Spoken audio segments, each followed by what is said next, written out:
YouTube, what's up? Back again for another daily fishing video here on Andrew Upshaw Fishing. You know, yesterday I didn't post a daily video. I didn't post the daily tip, whatever. And I caught a little feedback from that. You know, there's some guys that either really liked it or really didn't like it.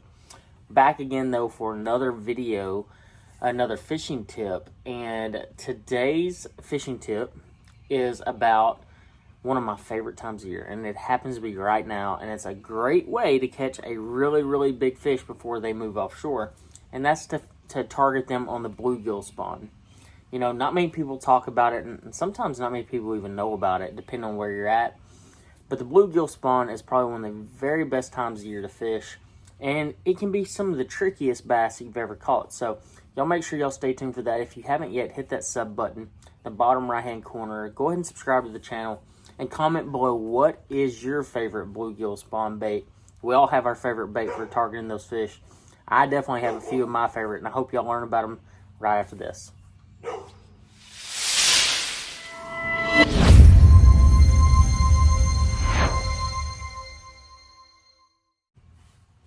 Alright guys, when targeting fish on the bluegill spawn, I have a handful of baits that I use to target them. But it all depends, either A, where I'm at, or B, what type of cover I'm fishing around. And I think that's probably one of the most important aspects of it.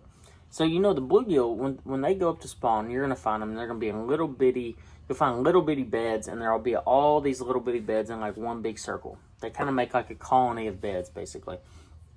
And you know that the bluegill are there. You can actually pull up and physically see them with your eyes. So you need some good polarized sunglasses. That's probably one of the biggest keys, is be able to see the actual bluegill beds. You can even side scan them. I've found them plenty of times side scanning the top of bars, and you'll actually see the bluegill sitting right on top of the beds, which is pretty cool too.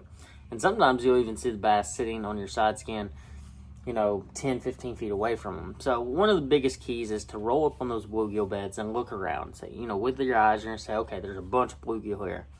Maybe there's 15, 20, 30, 40 bluegill, and they're all laid up on these beds. Well, that's one of my favorite sights to see, is when I roll up and I actually see the bluegill sitting there.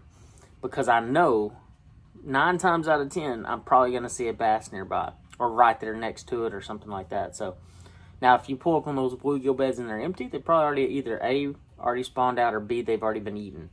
So you got to have to pay attention to that. So when I roll up on those bluegill beds, I'll look around and be like, oh my gosh, there's a 7-pounder, or there's an 8-pounder, or whatever it may be. And they'll actually be sitting within about 10 feet to 15 feet of that bed. And a lot of times they've actually been sitting maybe closer, but you spooked them when you rolled up there. So they're not going to go very far. So the first thing that I do is I try to locate where they are sitting. And sometimes you can do that with a bait, and sometimes you can't. But I'll actually just try to go mark as many bluegill beds as I can. You know, maybe it's 10, maybe it's 30. And I'll come back around. My very first bait I pick up is a prop bait. I throw a bunch of different prop baits. Strike King doesn't make a prop bait. So obviously this isn't some huge Strike King push video, or you aren't going to feel like I'm just shoving something down your throat. I use about 3 different ones though. I use the Rapple X-Rap prop. That's a Jacob Wheeler thing. He got me hooked on that thing like years ago, and it works really good. The X-Rap prop, I only throw it in, I think, a color called Yellow Perch. And I'll actually paint the bottom of it orange. Just a little thing we've done for a long time. Just so an orange belly, it just looks like a bluegill. It's a little bit bigger. Kind of reminds some of you old school guys of like a devil's horse, something like that. The other one I throw is a Brian's Bees. We just call it a Brian's Bees, but it's a prop bait. You can find them on Tackle Warehouse. They actually throw it in all 3 sizes that it comes in. I want to say they're either like the B1, B2, B3. I could be wrong there, but I know they're sized 1, 2, and 3. And I was always confused by like what size is which one. But I'm pretty sure it's the 1's the smallest, 2's the middle size, and 3's the biggest. And the thing is, when it comes to that bait, it all depends on the size of the bluegill I'm dealing with. If I'm dealing with like little tiny bluegill, and I feel like the fish are eating these really small juvenile bluegill, I'll go with the smallest one. Or maybe if they're super pressured, I'll go with the smallest one. The medium size is the one I typically throw all the time. It's just the best one. And then the biggest one is if I feel like they're eating those really big, just giant bluegill. And you want to fish it slow, just pop, pop, and just kind of let it sit, pop, pop, and let it sit. And that's a big key to that thing, is to fish it slow, fishing efficiently. Color-wise, as far as that goes, they make probably one of the most realistic bluegill colors out there.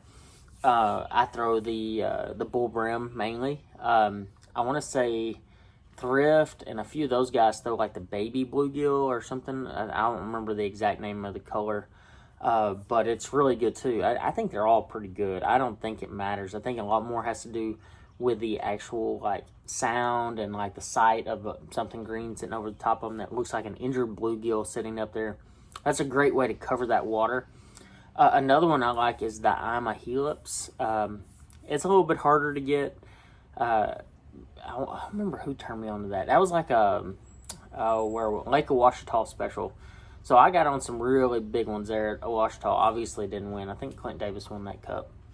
And I was throwing a prop bait basically the entire time and had some of the biggest, best blow-ups I've ever had in my entire life. I mean, it was probably one of the best practices I'd ever had, was throwing that prop bait. And yeah, I mean, it was just ridiculous. But I ended up not doing well. My fish moved. I didn't adjust well, and that's just kind of how it goes sometimes. So those are my 3 prop baits. So that's what I'm typically going to start with, is prop bait, especially if I feel like not a lot of guys are doing it. And I can cover a lot of water really, really fast with that thing. The second bait I'm going to throw is a buzzing type toad. So like whether it's a horny toad, the Strike King toad, on a single hook, you know, not on a buzz bait, just a regular toad, but I'm throwing it in green pumpkin, and I'm going to dye the legs chartreuse. That's always been a thing of mine. It works really, really well. It looks like a bluegill, and you can cover, like I said, you can cover a lot of water. If you have any of that shallow, like water willow, or if you have bushes, you can skip it up in there, and you can actually see the bluegill beds. They'll spawn sometimes in the end of a tree, and that prop bait doesn't, I mean, it would work if you could actually fish it, but you can't get it up in that cover as well. And third, but absolutely not least, and it's definitely my cleanup hitter when it comes to the bluegill spawn, is throwing my, okay, I can't wait to talk about this, is my little wacky rig, finesse wacky rig. I did a video on it about 4 videos ago, and I got hammered in the comments about that wacky rig because they're like, oh, that's just a Nico rig. You mean Nico rig? And everybody's giving me crap about it being a Nico rig. So guys, I understand that we've all been force-fed this whole like naming process of all these rigs and all this stuff. Y'all realize that a wacky rig, the old school wacky rig, you know, you'd have a straight tail finesse worm. You know, we used to hook it vertical sometimes, and we used to hook it through the worm sometimes, depending on the situation and how we were fishing it. We still called it a wacky rig. Literally, the difference between a Nico rig and a wacky rig, like an actual like old school wacky rig that we used to fish 20 years ago at Rayburn, which I wasn't fishing 20 years ago, but still, that's what they called it, is the angle of the hook. I either stick it through the worm, okay, that's a wacky rig. And if I rig vertical, oh my God, that's a Nico rig. Why would you call it a wacky rig? Guys, we got to lay off of that crap. That's bull crap. It's a wacky rig. Plain and simple. If you want to call it a Nico rig, fine, but don't slam me because y'all act like I don't know what I'm talking about. Like, I know, believe me, I know what I'm talking about when it comes to a wacky rig. Just because I change the hook angle doesn't make it any difference of being a wacky rig or a Nico rig. So, sorry about that small rant, but that is a breakdown of, I guess, like 5 of my favorite baits for the bluegill spawn, but 3 different categories of baits. I hope y'all enjoy it. If y'all have any questions, though, about the bluegill spawn, drop them below. I'll try to answer all that I can. As far as rigs and stuff go, as far as like rods and reels and things, I might do a breakdown video later as far as some of that stuff goes. You've already know what I'm going to throw in my finesse wacky rig if you watch that video. I don't have a toad video up yet. I probably will put one up here soon. And then as far as topwaters go, I keep it extremely basic. Braid to a really small mono leader. Not going to really explain to you why yet, but maybe I'll drop that in the next video. I hope y'all enjoyed this video, though, and I'll see you on the next one.